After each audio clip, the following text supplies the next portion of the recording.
सदी को आजमाया है तो ये अंदाज आया। तुम में भी मैं हूं, शुद्ध प्लस पान मसाला।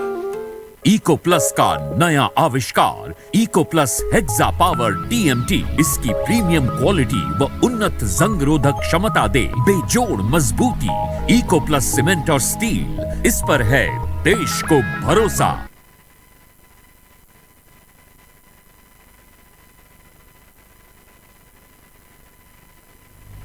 नमस्कार, आप देख रहे हैं लोकमंच न्यूज और मैं हूं आपके साथ सत्यम गौर। बलरामपुर से एक अहम खबर सामने निकल कर आ रही है। बलरामपुर में आपको बताते चले कि बलरामपुर के थाना हरैया क्षेत्र के बलवंता गांव में तेज हवाओं के चलते अज्ञात कारणों से आग लग गई है, जिसमें 5 लोगों का घर जलकर खाक हो गया है। वहीं राम मनोहर ने बताया है कि उनका 40,000 नगद और इसके साथ ही पंपिंग सेट की मशीन और चारा काटने की मशीन भी जलकर खाक हो गई है।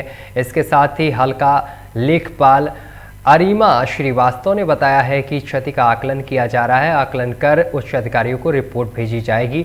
जल्द ही इन लोगों को सहायता राशि उपलब्ध कराई जाएगी। तस्वीरें हम आपको दिखा रहे हैं, किस कदर देख सकते हैं। घर में आग लगी है, 5 घर जलकर खाक हो गए हैं, भारी नुकसान हुआ है। आग लगने का कारण अभी तक साफ नहीं हो पाया है।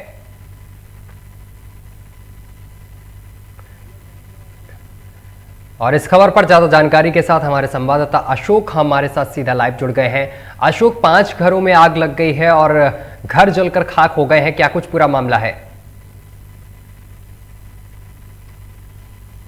दूं कि जिस तरह से गर्मी का महीना आता है उसमें ये साफ तौर पर माना जाता है कि आग लगने की चांस अधिक होती है। हालांकि अप्रैल और मई जून में भी आग लगने की अधिक चांस होता है। हालांकि मैं आपको बता दूं, कल बलरामपुर जिले के थाना हरैया क्षेत्र के बलवंता गांव में अज्ञात कारणों से 5 घर जलकर राख हो गए। हालांकि मैं आपको बता दूं, जब मेरी बात घर मालिकों से हुई तो उनका साफ तौर पर कहना है कि हम लोग घर पे नहीं थे, किसी काम की वजह से बाहर गए हुए थे।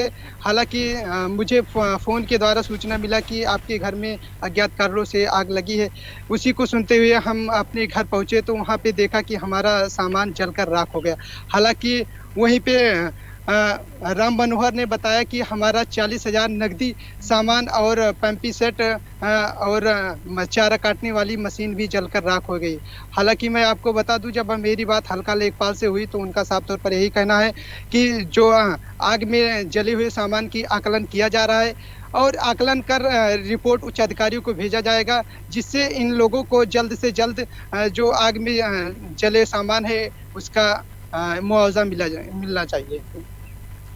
अशोक, इस मामले की सूचना फायर ब्रिगेड को क्या दी गई थी?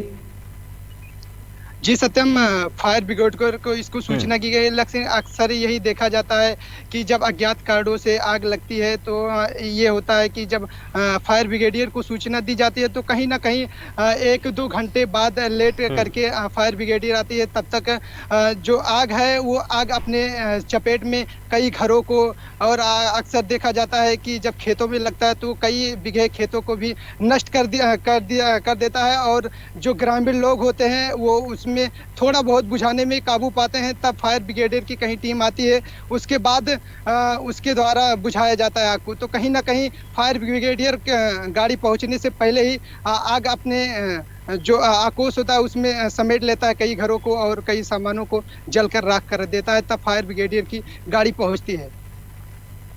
अशोक, कितने रुपए का नुकसान यहाँ पर बताया गया है लेखपाल के द्वारा?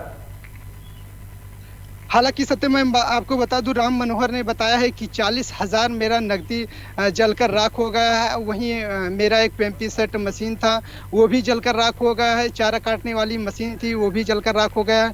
और जो और घरों में जलकर राख हुए हैं उनमें कुछ खाने पीने की और वस्त्र भी थे और कीमती सामान भी जलकर राख हो गए हैं। जी अशोक, उच्च अधिकारियों की तरफ से सहायता राशि की कोई बात सामने निकल कर आई है? मैं आपको बता दूं, मेरी बात तो जी में आग लगी है और जो कीमती सामान जलकर राख हुए हैं उसका आकलन किया जा रहा है। आकलन रिपोर्ट उच्च अधिकारियों को भेजा जाएगा। जल्द ही उन लोगों को मुआवजा राशि दी जाएगी। हालांकि एसडीएम सदर राजेंद्र बहादुर ने बताया कि अग्निकांड कराई जाएगी।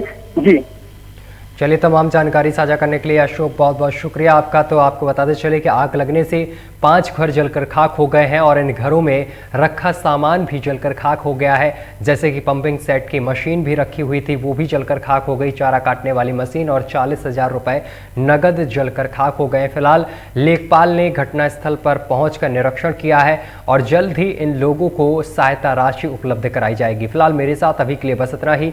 देश दुनिया की तमाम खबरें देखने के लिए देखते रहिए लोकमंच न्यूज।